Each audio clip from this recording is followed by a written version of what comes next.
ए भैया गोदना गोदवा ले जाओ, तुम्हारे गांव गोदना गोदे वाला आज बा। कहो भैया हमार बियाह ना भइल बाटे, हमहू गोदनवा गोदवा सकीला? अरे भैया बियाह ना भयो तो उसे कब काहे ना गोदवा सकते? क्या रुपया लेबे भैया?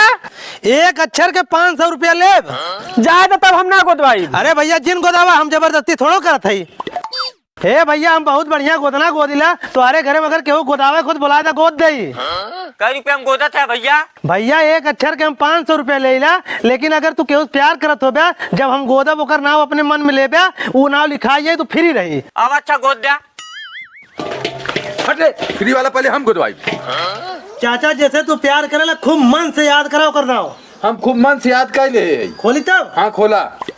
चाचा प्रिया लिखल है पे। तो वो मतलब हमरे मजबूत प्यार करे लगा का करी सारे जब हुई नौका याद आवत बात हो। लज्जा होके रखा हम जात है ना। ए जिगना आवे सारे।